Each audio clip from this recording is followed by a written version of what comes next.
23,4 milhões. Meu amigo, vou falar para você, hein? O Corinthians vai ficar de sorte, vai precisar de sorte. Eu não sou o PVC, mas o Corinthians vai precisar de sorte, né? Lembrando o patrocinador, porque é ele que vai, por enquanto, bancar quase toda a operação Depay. E essa oração os caras vão ter que rezar mesmo para que tudo dê certo, porque a empresa está sendo investigada num processo que foi aberto, está aí rolando, e, inclusive, o Rodrigo, essas empresas, e a Esportes da Sorte também, precisa receber o ok do governo federal para poder operar, né? Inclusive, autorização para patrocínio que já existe. Então, tem um certo risco no negócio aí. Queria que vocês explicassem isso. Começo com você, Rodrigo. Então, essas contas aí são do orçamento do Corinthians já revisado, né? Até o Perrone mandou para mim o orçamento, eu tinha uma parte, ele me mandou os outros dados. O orçamento revisado ali, abril, março, essa foi a revisão. Então, você tem aí uns gastos mensais em torno de 23,4 milhões antes das contratações que chegaram no meio do ano. E aí, a receita, que era o previsto, despesa e tal, e folha do futebol em torno de 251 milhões. Aí você vai falar assim, não está batendo a folha de futebol com os gastos mensais. Porque embaixo você inclui também imagens e luvas, e em cima é só a CLT, digamos assim, né? Da folha do futebol. Então, por isso que, se você multiplicar 23,4 aí por 12, vai dar mais do que 251, né? Que tá posto ali embaixo. Mas essas eram as contas antes, já teve algum inchaço, mas aí a gente vai ver qual é o impacto do Depay especificamente, né? O gasto com Depay de 70 milhões de reais, por ano dá em torno de 30. Se você colocar em cima daquela folha do Corinthians, porque esse gasto é de luvas e tal, né? Não é tudo junto, não é só o salário dele, é toda a operação, dá em torno de 11% da folha do Corinthians, mais ou menos. O custo do Depay. Ou seja, é um jogador muito caro. Você tem um jogador que vale mais de um décimo da sua folha, é muito significativo. Dificilmente você vai ter outro caso no futebol brasileiro, um jogador que representa 11%, a não ser talvez clubes com um orçamento muito menor, enfim. A gente teria que fazer um levantamento maior, mas é muito significativo, né? E aí, uma coisa que a gente tem que, inclusive, ressalvar, que a gente coloca, às vezes, as duas coisas, o Flamengo no início e o Corinthians depois, parece que, então os dois têm com questões financeiras. O Corinthians tem uma dívida bruta de 2,1 bilhões. Claro. A líquida é em torno de 1,6, 1,7 bilhão. A do Flamengo é 167 milhões. Então, aí você fala assim, tem dinheiro porque o patrocinador vai pagar e tal. Além dessa questão que o Massini já colocou, a Esportes da Sorte precisa de uma autorização até o fim do ano para continuar patrocinando, e ela está sob investigação, pode ter bloqueio de dinheiro, enfim, todas essas coisas, está sob investigação da Polícia Civil por lavagem de dinheiro. Isso vai ter impacto na análise se eles vão poder continuar a patrocinar o clube, porque pode ser que eles não tenham autorização e não vão poder patrocinar o Corinthians. E aí chegar no fim do ano é uma questão. E o contrato do Depay é com o Corinthians. Não é assim, Esporte da Sorte vai bancar não sei o quê. O contrato é com o Corinthians, o responsável é o Corinthians. Se o dinheiro está entrando pela Esporte da Sorte para pagar, é uma questão do Corinthians, da operação do Corinthians. O Depay não tem nada a ver com isso. Ele tem um contratinho dele ali para receber 70 milhões até o fim até 2026. Como que vai, quem que vai, com que dinheiro que vai ser pago, é um problema do Corinthians, né? Então, é muito significativo, e você tem uma discussão de que, se você tem uma dívida desse tamanho, você não está... mas o meu patrocinador... Por que o dinheiro não foi usado, então, para reduzir o tamanho da dívida? Para pagar quem estava... A dívida que... Gente que está cobrando agora em julho, agosto, que está tomando calote.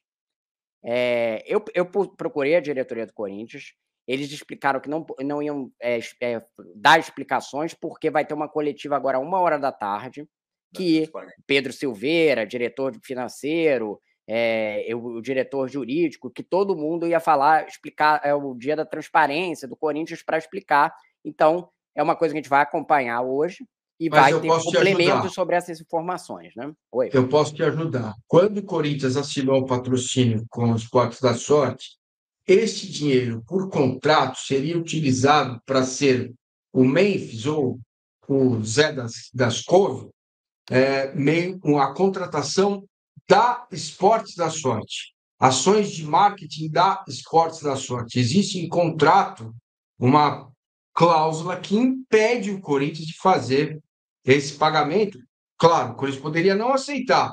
Falou, ó, eu quero esses 57 milhões e eu vou dar uma limpada na dívida Foi aqui, uma vou usar o escolha, né? nome Uma do... escolha do clube, no final das Claro, contas, né? Tinha claro, concorrência lá, tinha uma outra empresa é de óbvio. marketing que podia ter um contrato de 10 milhões a menos, mas que eles podiam usar para pagar a dívida. Eles escolheram botar É esse óbvio. dinheiro no jogador. Inclusive, é muito Perfeito. cômodo para o Augusto Melo falar assim: não, esse dinheiro está carimbado aqui. Aí ele aparece no meio de um processo de impeachment, ele aparece com um jogador internacional do lado e ninguém mais fala do processo de impeachment dele, né? A mesma coisa que a gente estava falando do Flamengo, né? Tá uma questão política ali no meio, e de repente tem a grande solução ali que levanta a política se mistura Perfeito. com as finanças, né, PVC? Como a gente fala, Esse né? seria o complemento do meu raciocínio, e é uma escolha do clube, não é, puxa, coitadinho de mim, eu estou com esse dinheiro aqui, mas não posso usar para pagar dívida. Fala, PVC. Não, mas está se falando aí, o dinheiro está carimbado. A frase é exatamente essa que o Rodrigo usou, só que está carimbado. Só que se tiver uma recuperação judicial do Esportes da Sorte, o Corinthians vai para o final da fila do credor e aí vai fazer o quê? Ele tem que pagar o Corinthians. É lógico que sim. Então, também tem uma outra questão que assim, a gente está falando de um jogador que pode dar muito certo, um jogador internacional, um jogador da seleção da Holanda, 2 Copas do Mundo, 2 Eurocopas. Ele pode não se adaptar ao Brasil, pode acontecer 1 milhão de coisas. Ele já viu. Então tem um risco, tem riscos no plural. Mudou o astral do Corinthians? Mudou a cara. Sei lá. O que aconteceu em Itaquera na quarta-feira foi fenomenal. A maneira como ele foi recebido, tocar sirene para São Jorge, reproduzir a sirene no telão de Itaquera, da Neoquímica Arena, depois os jogadores comemorando a vitória, fazendo porapopó junto com a torcida, tudo isso é lindo. Agora tem que pagar a conta. Então não tem dúvida que tem que pagar a conta. Então a operação é arriscada. E a arriscada não é que a operação é arriscada. A situação financeira do Corinthians hoje é muito arriscada. Na terça-feira, a gente já falou com o César Grafietti aqui, na produção que o Rodrigo Matos fez, aqui no Finanças. Na terça-feira, a gente voltou a falar com o César Grafietti no de primeira. E o César Grafietti falou uma frase que é muito simbólica desse momento do Corinthians. Ele diz que, na avaliação dele, a situação do Corinthians, se não houver recuperação judicial ou se não houver um processo de transformação em Sociedade Anônima do Futebol, SAF, que a situação do Corinthians é insolúvel.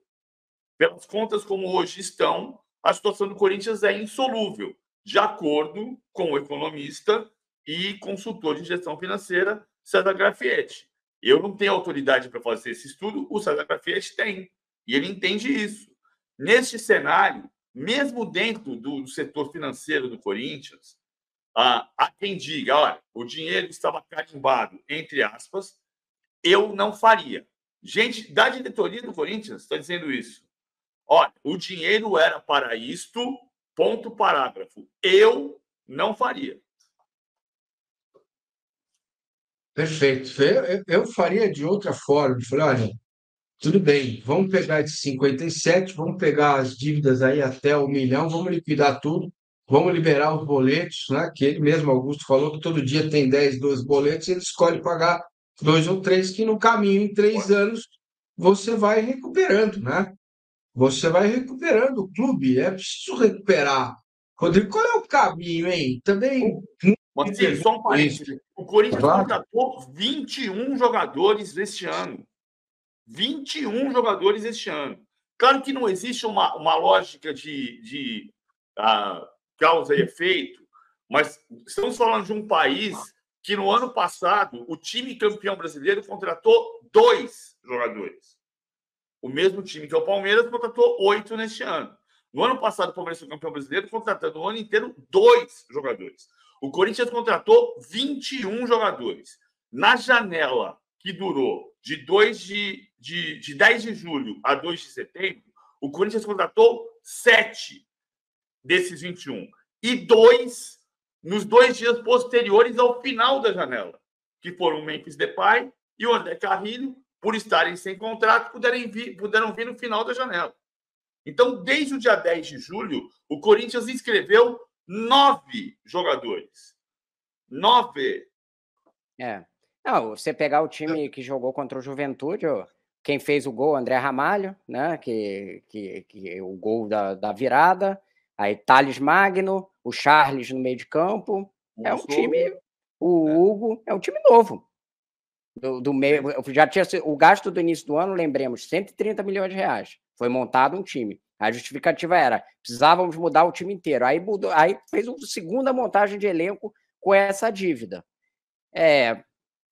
Assim, qual é a mensagem também que você passa para os seus credores? Como que você vai chegar depois para um credor e falar assim: não, peraí, me dá um alívio aqui, porque eu estou no sufoco? O credor vai virar e falar assim: amigo, você está no sufoco? Você gastou 70 milhões de reais num jogador? Você acha que alguém vai aceitar alguma negociação com o Corinthians falando assim: não, realmente vou deixar você pagar prazos longos e tal, não sei o quê? Todo mundo vai para a justiça, porque vai começar a ver que não tem como receber se não for na justiça. Olha, eu preciso contar uma história para vocês que aconteceu na minha vida lá atrás. Eu estava numa dureza danada, morava no interior e morava sozinho e tal. Eu comprei uma geladeira, a geladeira quebrou e na sequência eu comprei outra e fiz um penduricalho lá. Falou, vou pagar. E o seu Armando, que era o dono da geladeira, eu atrasei as prestações e o cara ficava me ligando. Você não vai pagar? Vou pagar, senhor. Calma, senhor. Vou pagar, calma, eu vou pagar. E ligava. Bom, aí entrou o dinheiro para pagar a geladeira. Sabe o que eu fiz? Liguei para ele e falei: o dinheiro está aqui, agora eu não vou pagar. Agora o senhor espera aí. Ué, eu fiquei sem dormir um tempão por causa da geladeira. E ele agora, tá que eu tô com o dinheiro, você que vai ficar sem dormir. Mas eu paguei a geladeira. Fala, PVC. Vou contar outra história para você. Desde o dia 11 de agosto, o Corinthians deve 11 milhões e meio de reais mais juros para o Cuiabá. 11 de agosto não é o dia do penduricário, é o dia do pendura. Que é o dia do advogado. E no dia do advogado, tradicionalmente, acontece o dia do pendura, que é crime, na verdade. Né? O dia do pendura é uma tradição dos estudantes de direito, mas é crime. Você entrar no estabelecimento e dizer: me dá mais 2 cervejas, me dá mais 2 feijoadas, me dá mais não sei o que lá, então hoje não vou pagar a conta, que é o dia do pendura. Desde o dia do pendura, o Corinthians deve 11 milhões e meio de reais para o Cuiabá. E consta no balanço do Corinthians que deve um dinheiro para o Cuiabá pelo Walter. O Cuiabá diz que não.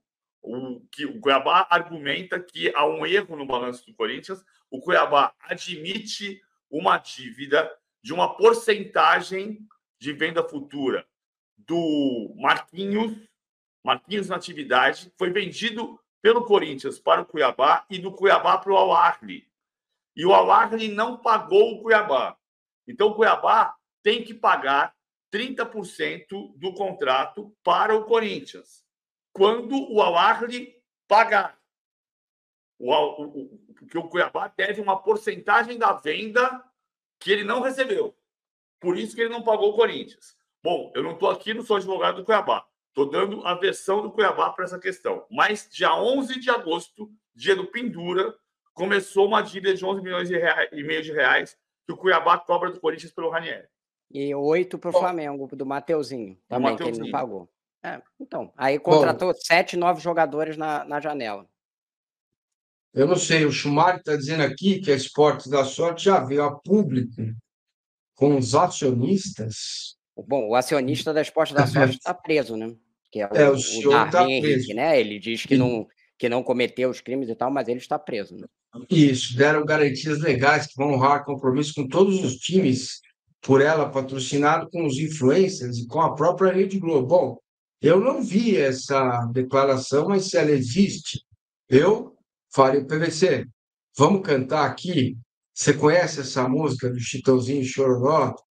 Alô, tô ligando para saber como você está. Estava à toa e por isso resolvi ligar para contar que sonhei com você.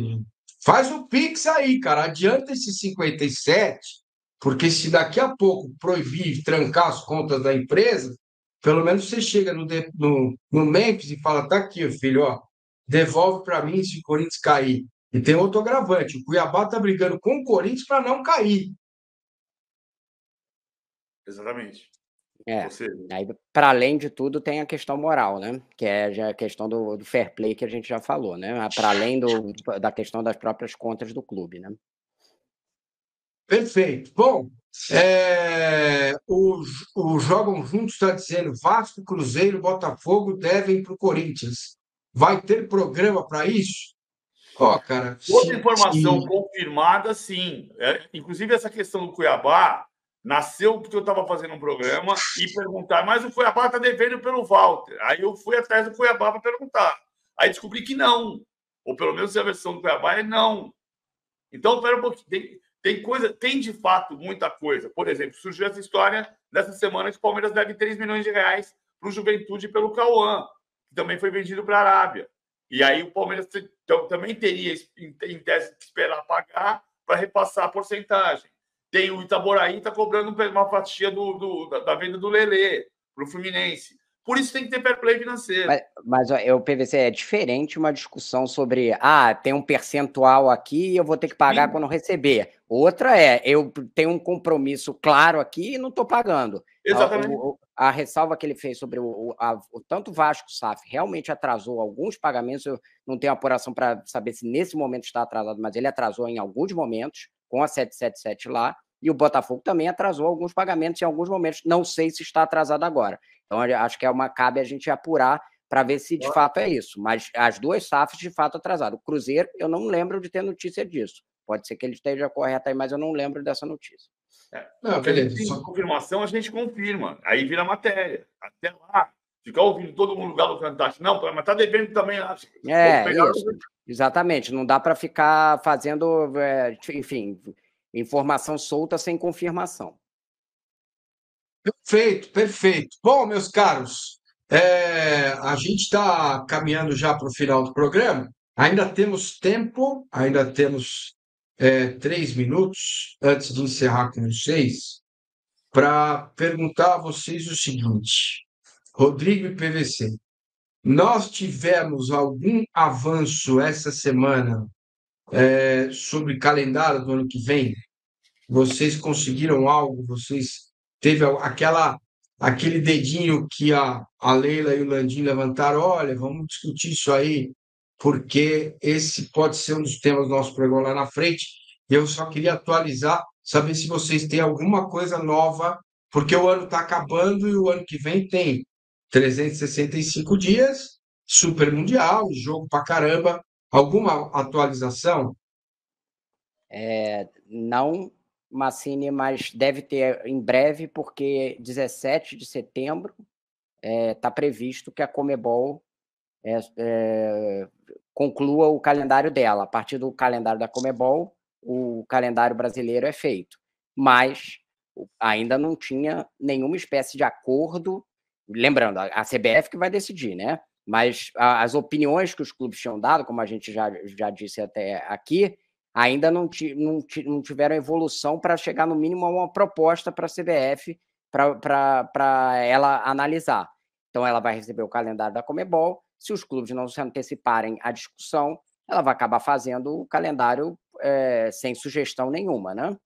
Então, é bom que os clubes estejam de olho nesse processo aí, que em 17 agora de setembro, você deve ter já o calendário da Conmebol posto. Na semana passada, houve uma entrevista de lançamento de um projeto da Federação Paulista e o Reinaldo Carneiro Bastos, presidente da Federação Paulista, foi questionado sobre as datas do estadual, se a fórmula do estadual de São Paulo ia mudar ou se não ia mudar em função do calendário. Ele disse simplesmente, não vai mudar.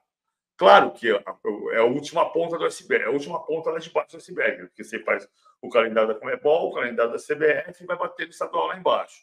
Mas é uma Porque a mudança do calendário... Mas é um indicativo muito forte, PVC, inclusive porque ele já assinou 2 contratos de TV. Eu acho que essa informação é meio decisiva. Por quê? O Edinaldo falou assim, não, eu aceito sugestões de clube, foi a matéria que eu publiquei, se houver acordo com as federações. Se a Federação Paulista vira e fala assim, não, minhas datas estão aqui, o contrato já está posto. Como que vai reduzir? E aí vai ficar o quê? Vamos jogar começar a temporada em dezembro. É isso, né? Porque o cara falou assim, as minhas datas ninguém mexe, ninguém pensa no coletivo do calendário, né? Ó, nas minhas datas também ninguém mexe, diz a Conmebol. Então, nas minhas datas ninguém mexe. Aí jogam lá pro departamento técnico da CBF, então tá, você encaixa essas 115 datas aqui em 50. É isso. Então, essa é a frase da semana passada que aconteceu, então... Provavelmente não vai mudar. Se ele não está abrindo mão, pode cravar aí que vai continuar aqui. Que é o que a CBF vai ter que fazer um monstrengo para o ano que vem de calendário aí, para um empilhado no outro. Perfeito.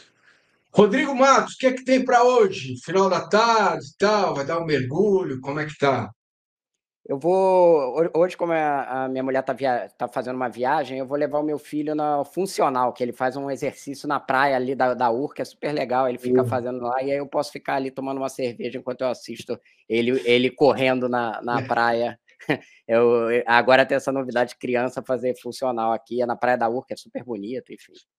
Muito bom, perfeito. E você, PVC? Vou ao cinema, só não sei o que eu vou assistir. Aí, garoto.